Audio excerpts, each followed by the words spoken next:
We want to welcome you back to Curiosity, Not Judgment. My name is Birga. And I'm Gary.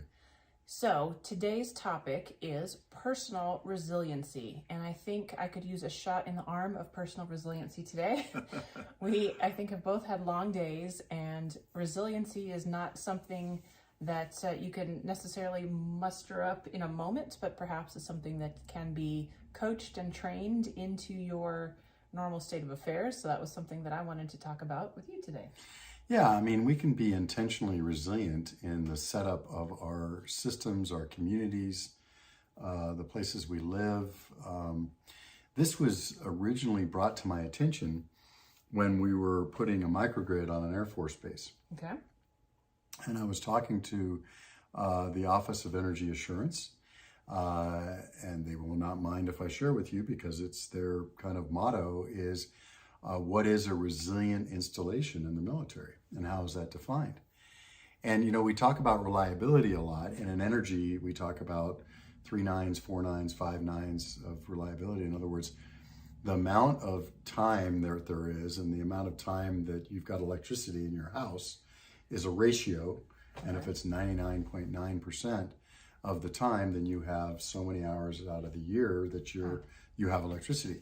So people understand reliability. Resiliency, though, and in order to differentiate that from reliability, is you're assuming that events will occur. Right. And then you're thinking about Negative events. Negative events. Okay. Or events that are outside the normal. Okay. They have a very interesting way of talking about it. Blue sky is when everything's normal and things are designed to work as normal. Okay. Black sky is when an event occurs that is outside of the normal. Mm. And what do you do in that event? And how does everything on the base operate? So my instant mental picture with that is a volcanic eruption. Something happens and you literally have no visual connection to a blue sky. You've got, a gray sky or a black sky in this case. And so, yeah, that's going to cause some problems. I love it. Black sky situations can be physical. They can be adversarial. Okay. They can be cyber these days. Right. So there's lots of things that can happen that make things out of normal. Other things that can happen is natural system failures. Okay. That are just unintended, not intentional, no adversary, no nothing. It just, the grid fails. Okay. And it's due to a storm or something, environmental. And nobody intended it for it to happen. It just happens. Sure. So in this case, we're talking about electricity. Yep. So something happens, natural, cyber attack, physical attack, just a part failure, something happens and you've lost electricity. Right. And the instructful part of this was when they said, so what we define is, we don't care about reliability. Reliability is a ratio you can calculate, and it just tells you, how much blue sky you have. But what we're more concerned about is what happens after the event. Okay. So they call that resiliency. And I think that there's a really good corollary between that and our own personal lives. So staying with what they define as resiliency, they call it the 5 R's. All right. And as a way to remember it. So there's 3 R's, robustness, redundancy, and resourcefulness, that you work on before an event. All right. Then an event occurs and it's all about response and recovery. Mm.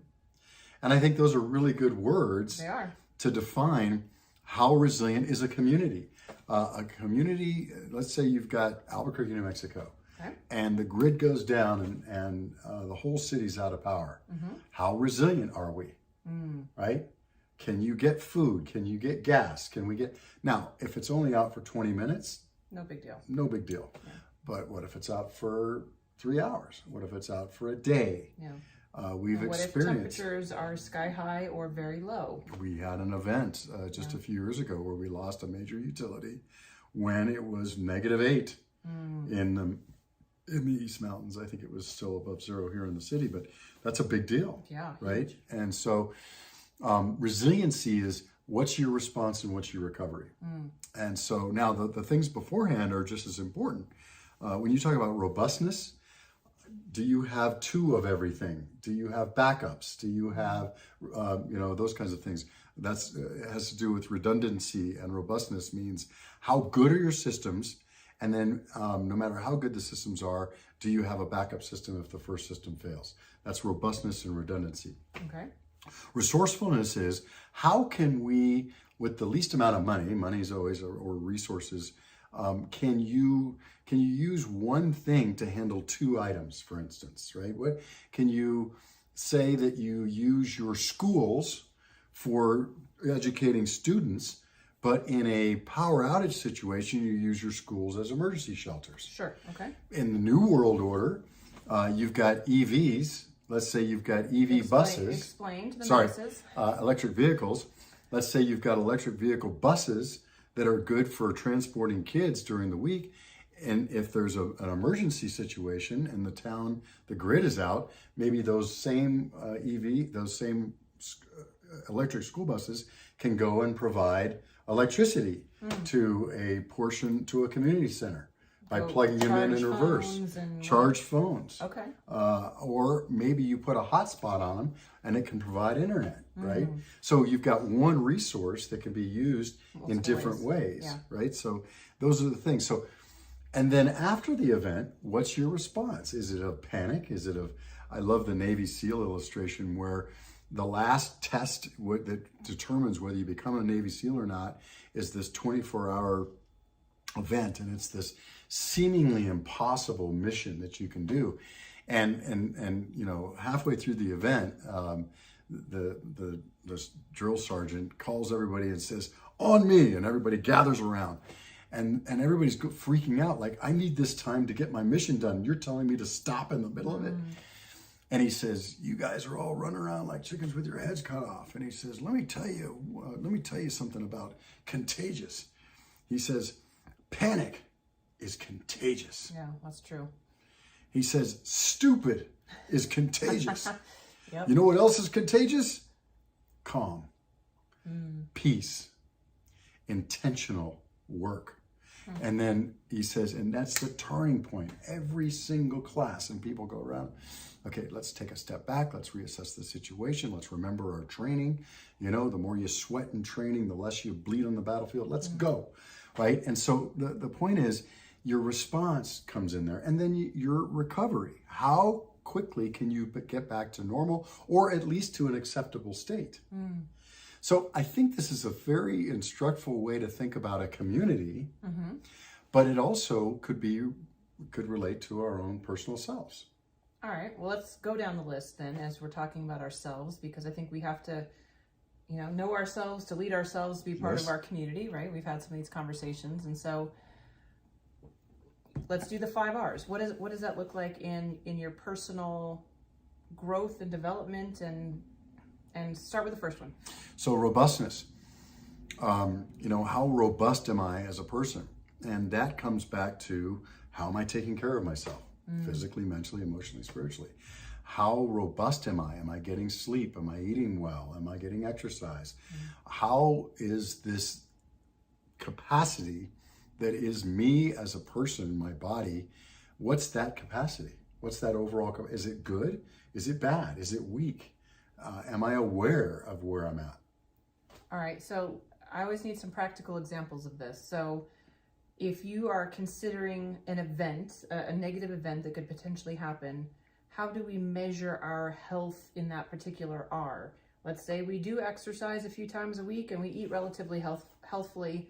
What does that have to do with our fitness to get through an event?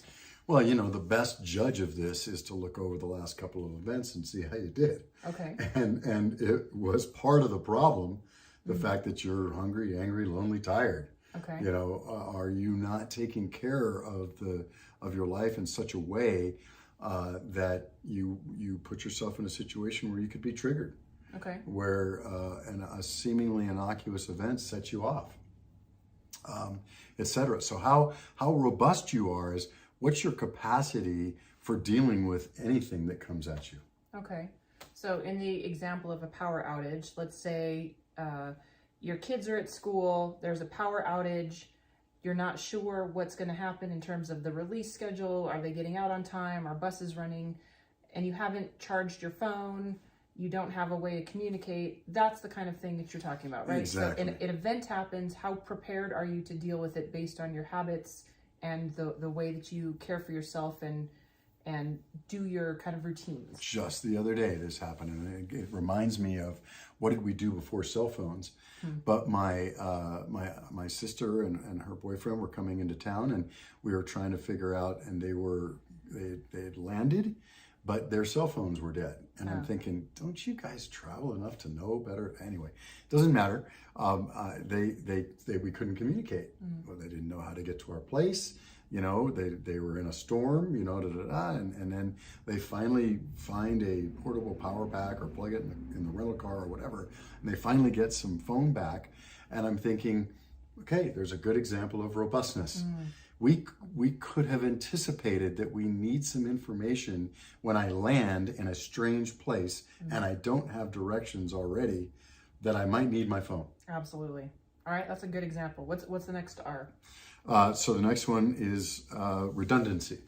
So redundancy is there someone else? Now I always think of parenting when I'm doing this. You know, do I have a spouse or a family member who can step in if I have to go do something else, right? And take care of the kids, or if I don't have a family member, is there a neighbor? Is there somebody? What's my network of redundancy for what I can do? Redundancy also means, with respect to work, is there somebody else that can do what I do if I'm not available, or if I should be focusing on something different?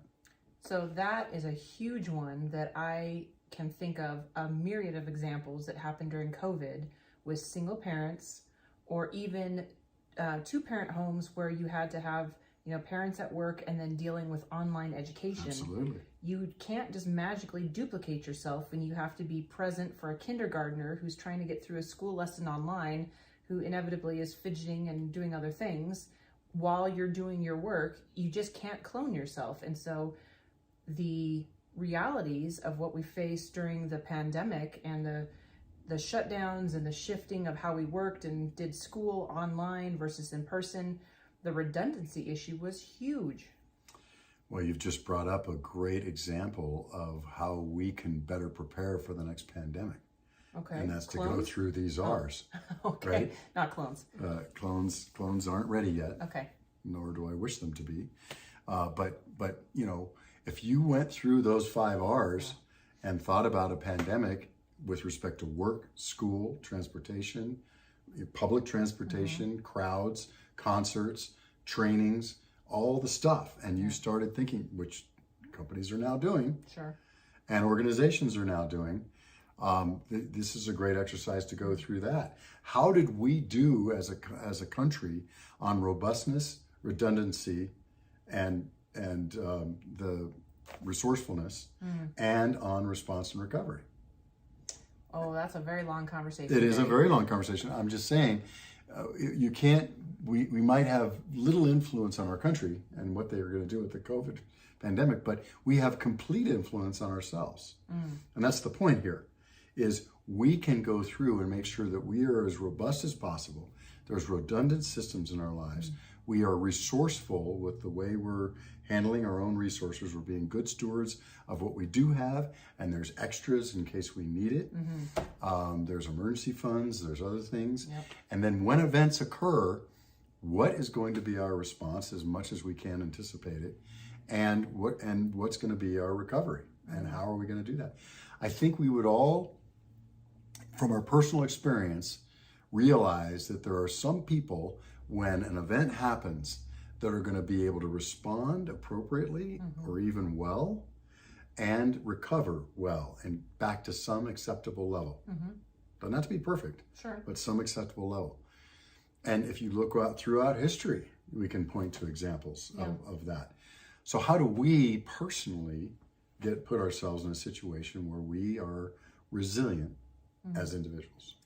I want to go back to the redundancy bullet point for just a moment, because I think this is really where our curiosity, not judgment, theme has to park for just a few minutes, because as I think back over early days of Zoom meetings and Zoom school, I don't mean particularly that platform, but online school, online meetings, and you'd see people's cats, you'd see people's dogs, somebody forgets to put their pants on, you've got somebody's little kid running around in the backyard. I think we were all very quick to make judgments based on where we were and our perceived level of professionalism or preparedness or, whatever. And it was really easy to cast judgment on other people, not really thinking through, that family may not have the option for redundancy. Maybe that's a stay-at-home mom that has 4 children that all need to be online school at the same time, and they have 1 computer, 2 computers, and now all of a sudden you've got truancy issues because the school believes that you're not caring for your child, and everything just kind of imploded for families that had technology issues, that had connectivity issues, and that had great difficulty with being multiple places at once. And so I think this is a perfect example of how we need to really train ourselves to take a step back, and before that judgment hits about, oh, well, that mom just doesn't care about her kid's education, or that guy, showed up to work looking completely disheveled online, doesn't he know he's on camera, whatever. Our quick snap judgments based on what's happening in our own world and thinking everyone else should mirror our examples, we have to stop that and say, I think there's maybe something else going on. Let me be curious about how I can assist, or at least not cast judgment as that person's walking through a really different place than I am. And we don't know what journey other people are on, and we need to give grace whenever we possibly can. What we don't want to do is run up that ladder of inference. You said something very important there. That person doesn't care about their kids. Where did you get that from? Just because there's a kid still in their pajamas at 10 a.m. for a meeting in the background does not mean that that parent doesn't care about their kids. So we have to just take care to stay away from that ladder of inference. Give grace where we can, and then kind of treat those kinds of things like a hot stove and pain. The reason why we have pain, we all think we hate the fact that there's pain in the world. Well, it's a good thing to have pain when you put your hand on a hot stove so that you can quickly take it off. And I think that's the same thing here. You see a kid in their pajamas at 10 a.m., don't dwell on that. Take your hand off. There's no reason for it to stay, and except for you want to be distracted by a ladder of inference thing that can belittle someone else. And we don't want to do that, right? I mean, of course, we all do it, and to some extent, and et cetera, and especially if we don't think that person is for us, we want to have our ammunition against them, and it's unfortunate. But the point is, don't be distracted by things like that, and don't make inferences or judgments based on things that are just different than yours. Absolutely. So we went through the first 3 R's that you were describing as pre-event, things that we could do to, get ourselves in... Bolster our own resilience. Yeah, be resilient pre-event. So the event happens.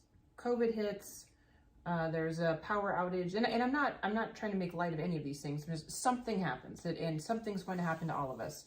Injury happens, diagnosis Somebody pulls happens. In front of us. Yeah. In a car. Accident. Sure. Not even a car accident, just pulls in front of us. Okay, so there's an event. So what are the 2 things now that we can be thinking through about how we respond post-event?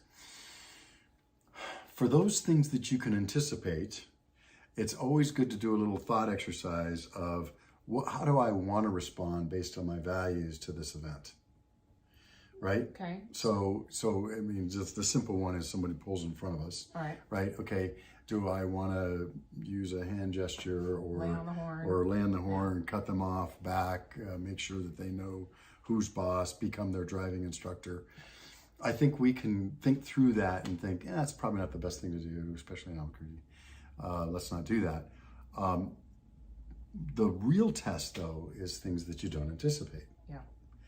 And I think going through that thought process is, okay, when I'm triggered, when I'm in a state where I am either angry or bewildered or I don't know what to do, what am I going to do? that goes back to some of the resourcefulness. Who do I have around me that can help me? Or who can I call? Or what can I do in those situations? What can I rely on? What other resources do I have and make available? Back to the preparedness part.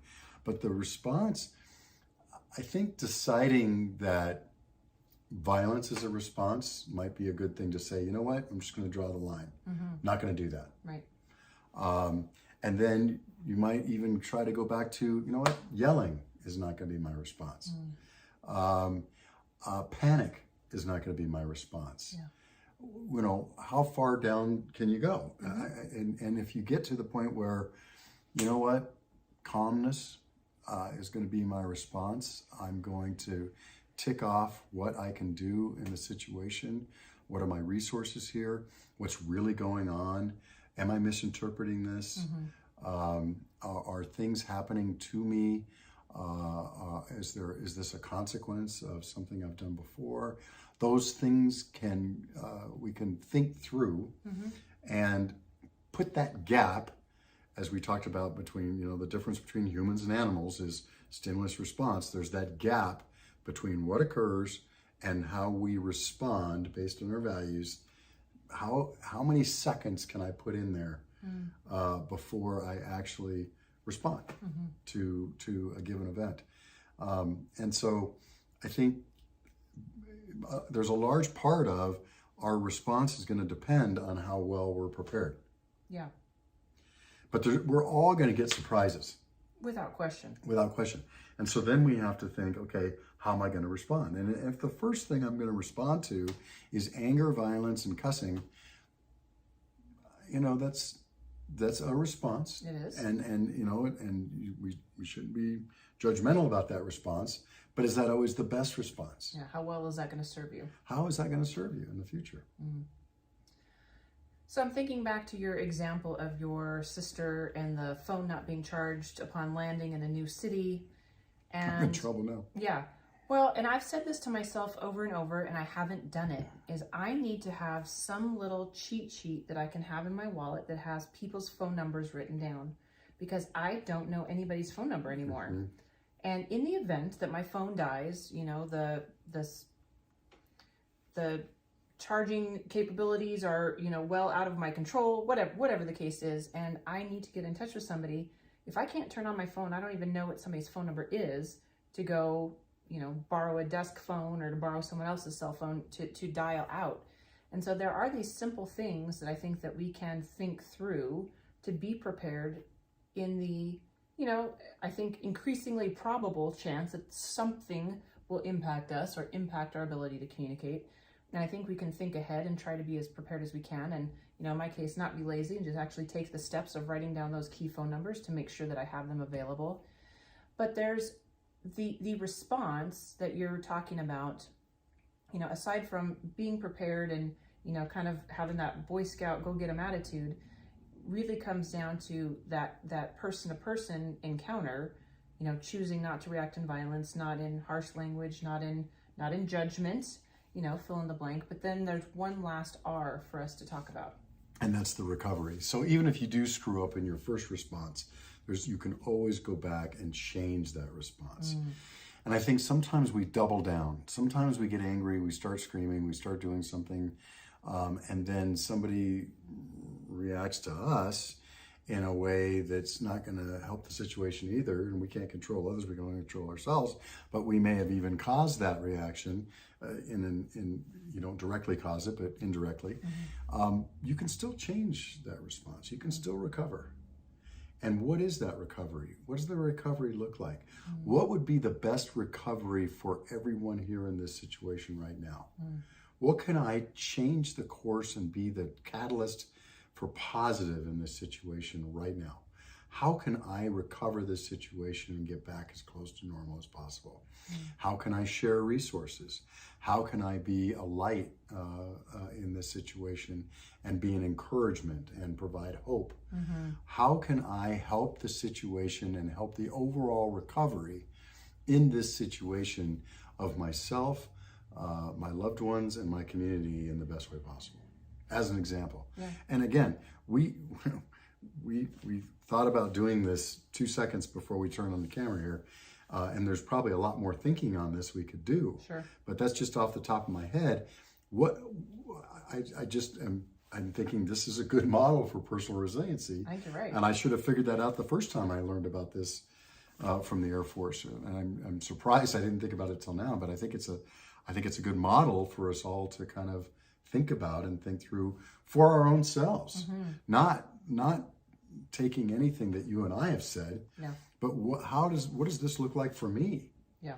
Right? Because that's the key. Right. Well, what I will do is I will list the 5 R's in the show notes so that you can go back and review them. And I would encourage you, think through, be curious. How would you respond in light of an event? How prepared are you in those 5 R's? And maybe start making yourself a list and start building yourself a community that you can be part of so that you are well equipped in the event of an event that comes at you, that you can have done that legwork of thinking ahead and being as prepared as possible. So check out the show notes. I'll stick it in there. But we'll leave it for now and let you contemplate how you can do this personal resiliency growth. And we will see you again next week. So until then, have a great one. I'd love to hear your thoughts on these 5 R's and how it relates to you personally and coming up with those things that really relate to what you're currently doing. Absolutely. So leave us a comment, shoot us a line. Love to hear from you. CuriosityNotJudgment.com. We'll see you next time. Take care.